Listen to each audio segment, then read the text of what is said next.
கிறிஸ்துவுக்குள் பிரியமானவர்களே, கர்த்தரும் இரட்சகருமாய் இயேசு கிறிஸ்துவின் ஈடு இனிய நாமத்தினாலே உங்கள் யாவருக்கும் என் அன்பின் வாழ்த்துக்களை தெரிவித்துள்ளேன். தேவன் அருளிய அப்பம் பிரேயர் மினிஸ்டர் மூலியமாக உங்களோடு சந்திப்பதில் மிகுந்த மகிழ்ச்சி அடைகிறேன். தினம்தோறும் இரவு நேரத்திலே தூங்கும் முன்பாக பரிசுத்த வேதாந்தத்தின் ஒரு பகுதி நாம் தியானித்து நம்முடைய குடும்ப பாதுகாப்பிற்காக நாம் ஜெபித்து வருகிறோம். இந்த இரவு நேரத்திலே நாம் ஒரு சின்ன வேத பகுதியை நாம் தியானிக்க போகிறோம். 2 நாளாகமம் 6ஆம் அதிகாரம் 37ஆம் வசனத்திலே, அவர்கள் சிறைப்பட்டு போன தேசத்திலே தங்களில் உணர்வடைந்து மனம் திரும்பி, நாங்கள் பாவம் செய்து அக்கிரமம் பண்ணி துன்மார்க்கமாய் நடந்தோம் என்று தங்கள் சிறையிருப்பான தேசத்திலே உம்மை நோக்கி கெஞ்சி. இந்த இரவு நேரத்திலே செய்தி என்ன அப்படின்னா, சிறையிருப்பு மாற வேண்டும். சிறையிருப்பு மாறணும் அப்படின்னா முதலாவது உணர்வடைந்து, 2வது மனம் திரும்பி.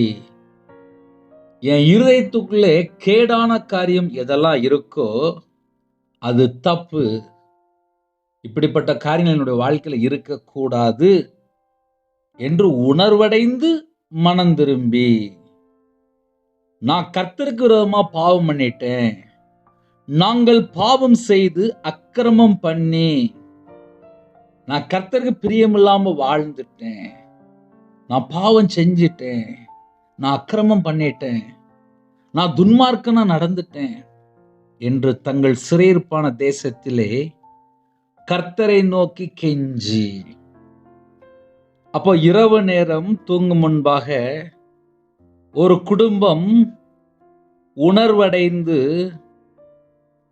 தேவனை நோக்கி மனம் திரும்பி, எங்க வாழ்க்கையிலே கர்த்தருக்கு பிரியமில்லாத சில பாவத்தை நாங்கள் செய்துவிட்டோம், அக்கிரமம் பண்ணிட்டோம், துன்மார்க்கமா நாங்க நடந்துட்டோம், எங்க வாழ்க்கையில நாங்க சிறையிருப்புல இருக்கிறோம் அப்படின்னு சொல்லி எந்த குடும்பத்திலே தங்களை தாழ்த்தி உணர்வடைந்து அவங்க இருக்கிற தேசத்திலே கர்த்தரை நோக்கி கூப்பிட்டு கெஞ்சி தாழ்த்துறாங்களோ அந்த குடும்பத்துக்கு சேமத்தை கொடுப்பேன்.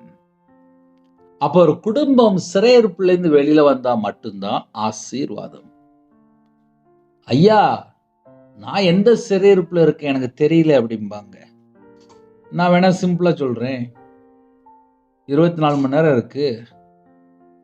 24 மணி நேரத்துல கையில பைபிள் எடுத்தோமா, செல்போன்ல எத்தனை மணி நேரம் தேவையில்லாத வீடியோ, எத்தனை வெப்சைட்டு, எத்தனை தேவையில்லாத ஃபோன் கால், எத்தனை தேவையில்லாத ஃப்ரெண்டு, எவ்வளவு வீணான வார்த்தைகள், நம்ம கண்ணில் பார்க்கிற அந்த தேவையில்லாத வீடியோ, அது தேவையில்லாத வெப்சைட்டாக இருக்கலாம், தேவையில்லாத கேமாக இருக்கலாம், இல்லை ஆன்லைனில் போய் பணம் கட்டி கேம் விளாடுறாங்க. எத்தனையோ பாயிண்ட் நம்ம சொல்லலாம். எனக்கு ஒரு வாலிப சகோதரி, அவங்களுடைய தாயார் கூப்பிட்டாங்க. அதுக்கப்புறம் இந்த வாலிப சகோதரிகிட்ட பேசினேன். அந்த மகள் சொன்ன காரியம் என்ன தெரியுமா, எனக்கு பயமா இருக்கு. ஒரே பாயிண்ட் தான், எனக்கு பயமா இருக்கு. நான் உடனே கேட்டேன், உனக்கு ஏன் பயமா இருக்கு அப்படின்னு சொல்லி கேட்டேன்.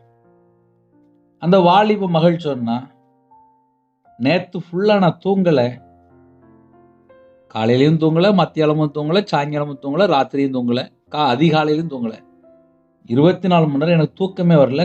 இன்னைக்கு காலையில் நான் மயங்கி விழுந்துட்டேன், அதனால எங்கள் அம்மா உன்கிட்ட கூப்பிட்டுருக்காங்க அப்படின்னாங்க. சரி, நீ என்ன பண்ணுற அப்படின்னு சொல்லி கேட்டேன்.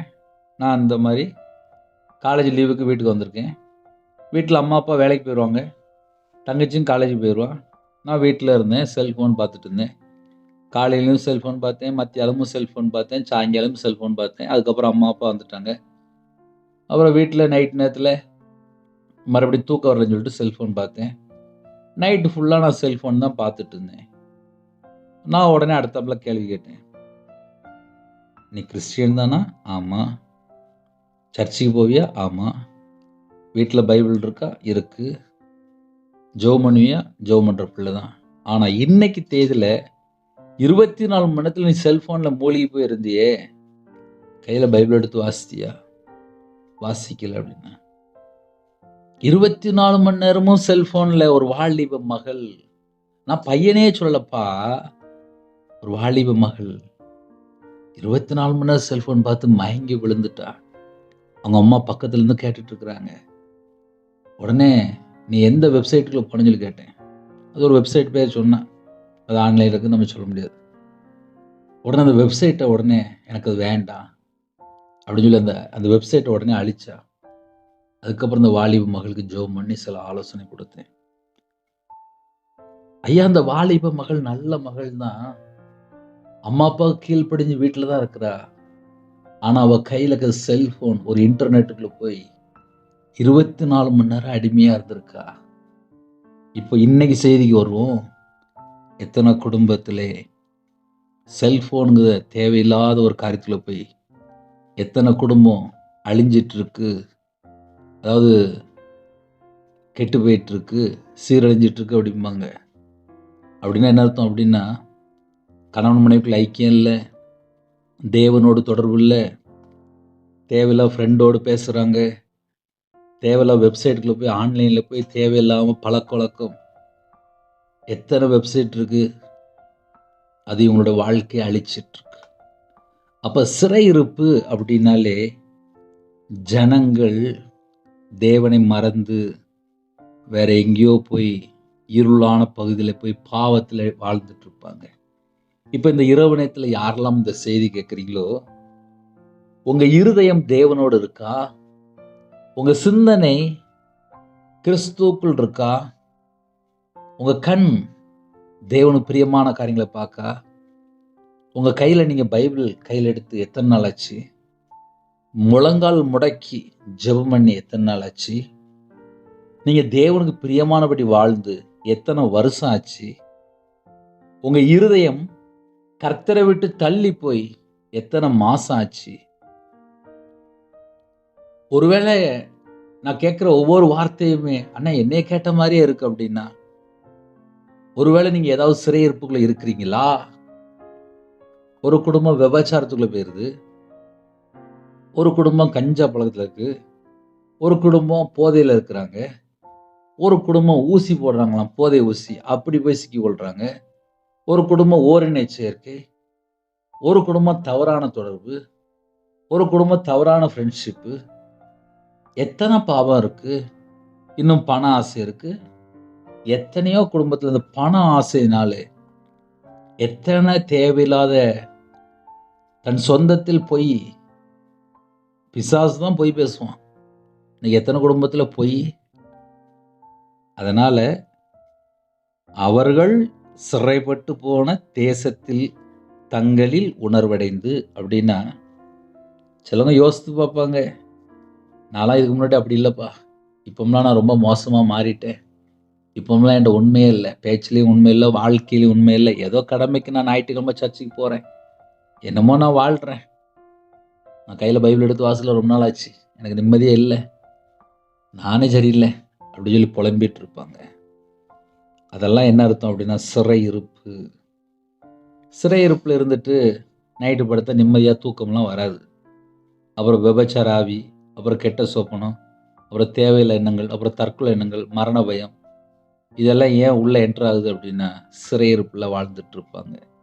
மனைவிட்ட பேச முடியாது, ஒரு மணி நேரம் உட்காந்து கணவன் மனைவிக்குள்ள ஒரு பேச்சு இருக்காது, பிள்ளைகள் பார்த்து அம்மா அப்பாட்ட பேச மாட்டாங்க, செல்ஃபோனில் போய் படுத்து கிடந்து பார்த்துட்டு இருப்பாங்க. பின்னாடி என்ன இருக்கு? நமக்கு பின்னாடி யார் செயல்படுறா? ஒரு வீட்டில் ஒரு குடும்ப ஜெபம் இல்லை, ஒரு தனி ஜெபம் இல்லை, ஒரு கையில் பைபிள் எடுத்து வாசிக்கல, தேவனை துதிக்கலை, ஆனால் நானும் கிறிஸ்டியன் அப்படின்னு சொல்லி இன்னைக்கு எத்தனை குடும்பம். நம்ம மற்றவங்களை யோசிக்க வேண்டாம்ப்பா. என் வாழ்க்கையிலே, என் இருதயத்துக்குள்ளே இயேசு கிறிஸ்து இருப்பாரானால் என்னோட டோட்டல் லைஃப் மாறி இருக்கும்.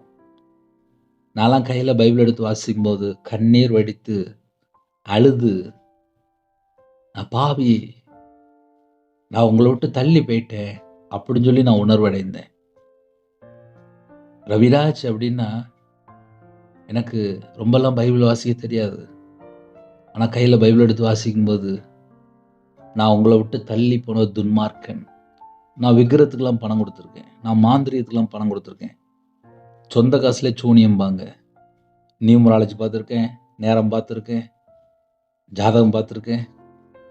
தேவனுக்கு பிரியமில்லாத என்னென்ன காரியம் உலகத்தில் இருக்கோ, ஆக்சுவலி துன்மார்க்கன். அந்த துன்மார்க்கன், ஐயோ நான் உணர்வடைந்து மனம் திரும்பி நான் பாவம் செஞ்சுட்டேன், நான் அக்கிரமம் பண்ணிட்டேன், நான் துன்மார்க்கமாக ஒரு வாழ்ந்துட்டேன், என்னுடைய பாவத்தை மன்னிப்பீங்களா அப்படின்னு சொல்லி உணர்வடைந்து கெஞ்சி, அப்போ தேவனுடைய சமூகத்தில் அவர்களுடைய பிள்ளைகள் கெஞ்சி, அப்படி ஒருவேளை கெஞ்சி ஜெபம் பண்ணினால் அந்த குடும்பம் ஆசீர்வதிக்கப்படும். அண்ணே நாங்களாம் நல்லா இருக்கிறோம்ண்ணே, எங்கள் வீட்டிலலாம் நாங்கள் அப்படிலாம் இல்லைண்ணே அப்படின்னா கர்த்தர் குடும்பத்தை ஆசீர்வதிச்சிருப்பார். அதில் எந்த சந்தேகம் இல்லை. சில வீட்டில் பார்த்தா விக்கிர வழிபாடில் இருப்பாங்க, வீட்டுக்குள்ளே பார்த்தா சிலை வழிபாடு. இது எல்லாமே சிறையிருப்பு தான். அதனால் நான் கையில் பைபிள் எடுத்து வாசித்த சிறையிருப்பு அப்படின்னா நான் ஏகப்பட்ட சொல்ல முடியும். தேவனுடைய வார்த்தையை கீழ்ப்படிய மாட்டாங்க, கையில் பைபிள் எடுத்து வாசிக்க மாட்டாங்க. இதெல்லாம் கீழ்ப்படியா லிஸ்ட்டுக்குள்ளே தான் வரும். இந்த இரவு நேரத்தில் ஒருவேளை ஐயா நீங்கள் சொன்னதெல்லாம் என் வீட்டுக்குள்ளே இருக்குது, நானே அப்போ சிறையிருப்பில் தான் இருக்கேன் அப்படின்னு ஒருவேளை உணர்வு அடைந்து, ஒருவேளை மனம் திரும்பி, ஒருவேளை ஐயா நான் உண்மையிலே நான் அந்த பாவத்திலலாம் இருக்கிறேன், என் வாழ்க்கையில் பாவம் இருக்குது, நான் இப்படி தான் வாழ்ந்திருக்கேன், இதெல்லாம் உணர்ந்து மனம் திரும்பினால், தேவனுடைய சமூகத்தில் தாழ்த்தி கெஞ்சினால் அந்த குடும்பத்துக்கு சேமத்தை கொடுப்பேன். ஒரு சின்ன ஜெபம் பண்ணி முடிக்க போகிறேன். கேளுங்க, ஆசீர்வாதத்தை பெற்றுக்கொள்ளுங்க. கண்கள் மூடி நாம் ஜெபம் செய்வோம். அன்பின் கர்த்தாவே நன்றியோடு துதிக்கிறோம், செய்கிறோம்ப்பா. கர்த்தருடைய கரத்தில் எங்களை தாழ்த்துகிறோம். ஒவ்வொரு வார்த்தையுமே சில குடும்பத்துக்குள்ளே சில பாவத்தில் இருந்தாங்க, கர்த்தருடைய ஆவியானது பேசியிருக்கிறீங்க. கர்த்தரை விட்டு தள்ளி போன காரியங்கள் எதுவாக இருந்தாலும், எந்த குடும்பத்தில் மனம் திரும்புகிறாங்களோ, எந்த குடும்பத்தில் உணர்வடைகிறாங்களோ, எந்த குடும்பத்தில் தாழ்த்துறாங்களோ, எந்த குடும்பத்தில் நான் கர்த்தர் விரோதமாக நான் பாவம் செஞ்சுட்டேன், நான் அக்கிரமம் பண்ணிட்டேன், நான் துன்மார்க்கம் நான் நடந்துட்டேன்னு சொல்லி எந்த குடும்பத்தில் உணர்வடைகிறாங்களோ அந்த குடும்பத்துக்கு சேமத்தை கட்டெடுங்கப்பா. உம்முடைய கரத்தில் அர்ப்பணிக்கும். இந்த நாள் முழுதும் பாதத்து கிருபைக்கா ஸ்தோத்திரம். இரவு நேரத்தில் இன்பமான தூக்கம் தாங்க, அவருடைய காரியத்தை வெளிப்படுத்துங்க. அதிகால வேளையிலே துதிக்கிற துதியோட எலும்பகத்தை கிருபை செய்யுங்க. எல்லா குடும்பத்தையும் உங்களுடைய ஜீவனுக்குள்ள அர்ப்பணிக்கிறோம். பிதா குமாரன் பரிசுத்த நாமத்தில் முத்திரை போட்டு ஆசீர்வதிங்க. வேற வேற நாட்டுக்குள்ள இருக்காங்கப்பா, எல்லா ஜனங்களையும் கர்த்தர் தொட்டு ஆசீர்வதிங்க. சரீரத்தில் பலவீனத்தோடு படுத்த படுக்கையில், ஹாஸ்பிட்டல், அவசர சிகிச்சையில் எந்த நாட்டுக்குள்ள இருக்காங்களோ கர்த்தருடைய கரம் பிள்ளைகளை தொடட்டும். யாரெல்லாம் தாழ்த்துறாங்களோ எல்லா குடும்பத்தையும் கர்த்தர் தொட்டு பரிபூர்ணமாக ஆசீர்வதிங்க. உங்கள் நாம மையப்படட்டும். சிறுபிள்ளைகள் முதல் கொண்டு முதியோர் எல்லாரும் பேர் பேராக ஆசீர்வதிங்க. எக்ஸாமுக்கு அப்போ ஆயத்தமாக இருக்காங்க, கர்த்தர் ஆசீர்வதிங்க. பிள்ளைகளோட கர்த்தர் கூடங்க. திருமணத்துக்கு ஆயத்தமாக இருக்காங்க, ஏற்ற துணை தாங்க. திருமணம் முடிந்ததுக்கப்புறம் கர்த்தரை விட்டு தள்ளி போன பாவத்தை மன்னிச்சிருங்க. கற்பத்தை நியாஜிக்கிறாங்க. பரலோகத்தில் தேவன் பிள்ளைகளை ஆசீர்வதிங்க. இந்த வருஷத்தில் எல்லா குடும்பமும் பரிபூர்ணமாக ஆசீர்வதிப்பட்டும். கடனில், உபத்திரத்தில், கண்ணீர் வாழ்க்கையிலே, வேதனையோடு, நிந்தையோடு, அவமானத்தோடு, கண்ணீரோடு எந்தெந்த குடும்பத்தில் இரவு நேரத்தில் கண்ணீர் வடித்து கொண்டு இருக்கிறாங்களோ கர்த்தர் மனம் இறங்குங்கப்பா. உங்கள் பிள்ளைகளை கெஞ்சி ஜெபிக்கிறாங்க. உங்கள் பிள்ளைகளோட சிறையிருப்பை மாற்றி ஆசீர்வதிங்க. கர்த்தர் பொறுப்படுத்துங்க. அப்புரோஜனமான ஊழியக்காரப்பா, களிமண்ணாக அர்ப்பணிக்கிறேன். துதிக்கான மகிமை எல்லாம் ஒருவருக்கே செலுத்திடும். எங்கள் வீடு முழுதும் தேவனோட பிரசன்னம் இறங்கி வரட்டும். உங்களுடைய கரத்தில் பண்ணிடும். யாரெல்லாம் வேலை இல்லாமல் இருக்காங்களோ, நைட் ஷிஃப்ட்டில் வேலையோடு இருக்காங்களோ, நைட் ஷிஃப்ட்டில் எந்த நாட்டுக்குள்ளே இருக்கிறாங்களோ, நைட் ஷிஃப்ட்டில் எந்த நேரத்தில் அப்பா டிரைவிங் லைனில் போயிட்டு இருக்காங்களோ, எல்லா தேச ஜனங்களையும் உங்களுடைய ஜீவனுக்கு பண்ணிக்கலாம். எல்லாரையும் கர்த்தர் உங்களுடைய கிருபையால் நிரப்பி உங்களுடைய கரம் தொட்டு உங்கள் பிள்ளைகளை ஆசீர்வதிங்க. முன்னும் பின்னுமா தேவ தூதர் நிப்பாட்டுங்க. எல்லா குடும்பத்தையும் கர்த்தர் பொறுப்படுத்துங்க. துதிக்கான மகிமை எல்லாம் ஒருவருக்கே செலுத்திடும். இயேசு கிறிஸ்துவின் பிதாவே ஆமென். தேவனுக்கே மகிமையுண்டதாக. கர்த்தர் தாமே உங்களையும் உங்கள் குடும்பத்தையும் சகல காலத்திலும் சம்பூர்ணமாக திருப்தியாக கர்த்தர் கொடுத்து ஆசீர்வதிப்பாராக. ஆமென். கர்த்தராகிய இயேசுவின் கிருபையும் பிதாவாகிய அன்பும் பரிசுத்தனோட ஐக்கியம் இப்பொழுதும் எப்பொழுது சதா காலங்களிலும் நம்ம கொடுப்பதாக. ஆமென். கிறிஸ்துவில் பிரியமானவர்களே, எனக்காக ஜெபித்து கொள்ளுங்கள். 9363064189 தொடர்ந்தால் நாங்கள் உங்களுக்காக குடும்பத்துக்காக ஜெபிப்போம். God bless you. Thanks for watching. Please subscribe our channel. Click the like and share. Click the bell. God bless you.